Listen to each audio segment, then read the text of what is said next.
করেন সর্বপ্রথম আমার নাম হচ্ছে শিমু বেগম। আমি আজকে 17 বছর ধরে এই নারায়ণগঞ্জে হকারি করি। এই 17 বছরই আমি লাঞ্ছিত হয়েছি।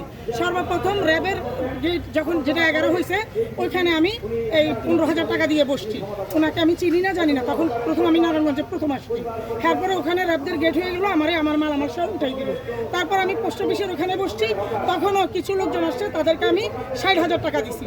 60,000 টাকা দিয়ে ওখানে আমি 12 বছর দোকানদারি করছি। 12 বছর পরে ওখানেও আবার পোস্ট অফিসের মেইন গেট হয়েছে, আমার নানানভাবে হেনস্থা করা হয়েছে।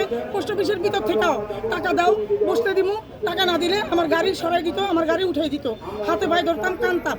5,000 টাকা জিনিস বন্ধক দিয়ে সুদে না 5,000 10,000 টাকা দিতাম।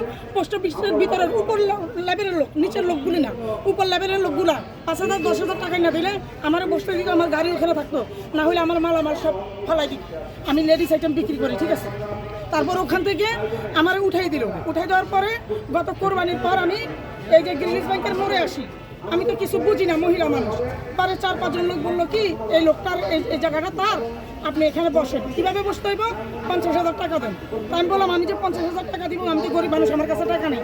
হয়তো আমার সুদ এনে দিতে হবে, নাহলে কিস্তি উঠিয়ে দিতে হবে, কিন্তু আমার তো একটা ডকুমেন্টের দরকার আছে। আপনার আমি 50,000 টাকা দিতেছি। ওই ছেলের নাম হচ্ছে মিঠু, ঠিক আছে। ওই মিঠুর আমি 50,000 টাকা দিচ্ছি। ওইখানে নেতাগিরি করে, সারা রোড দখল দেয়, প্রতিটা লোক থেকে টাকা নেয়, টাকা না দিলে কোন জায়গায়? গ্রিনিজ ব্যাংকের মোড়ে। কোন দল করে? ওর কোনো দল নাই, যে দল আসে সেই দল। তো সেখানে মনে করেন আমি 50,000 টাকা দিছি, এবং প্রত্যেক মাসে আমি 10,000 করে টাকা দিছি। এবং এই চান্দ্রাইতে আমি তার টাকা দিতে পারিনি দেখে ঈদের 4 দিন পরে আমার দোকান লুট করে সে সব মাল আমার নিয়ে গেছে। কালীবাজারের সবাই সাক্ষী আছে। আমি এখন মনে করেন না খেয়ে মরার অবস্থা। আমার সুদ এলারা এসে আমার ধরতেছে, আমার কিস্তি এলারা আমার এসে ধরতেছে, আমি পলায় থাকি।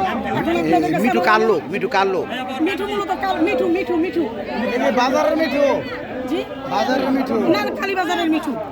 মাসে ভাড়া কত দিতেন? দোকানের ভাড়া কত দিতেন? এই 50,000 টাকা অ্যাডভান্স দিয়েছি, প্রত্যেক মাসে 10,000 টাকা ভাড়া দিতাম। আমার কাছে স্ট্যাম্প আছে। আচ্ছা, ঠিক আছে।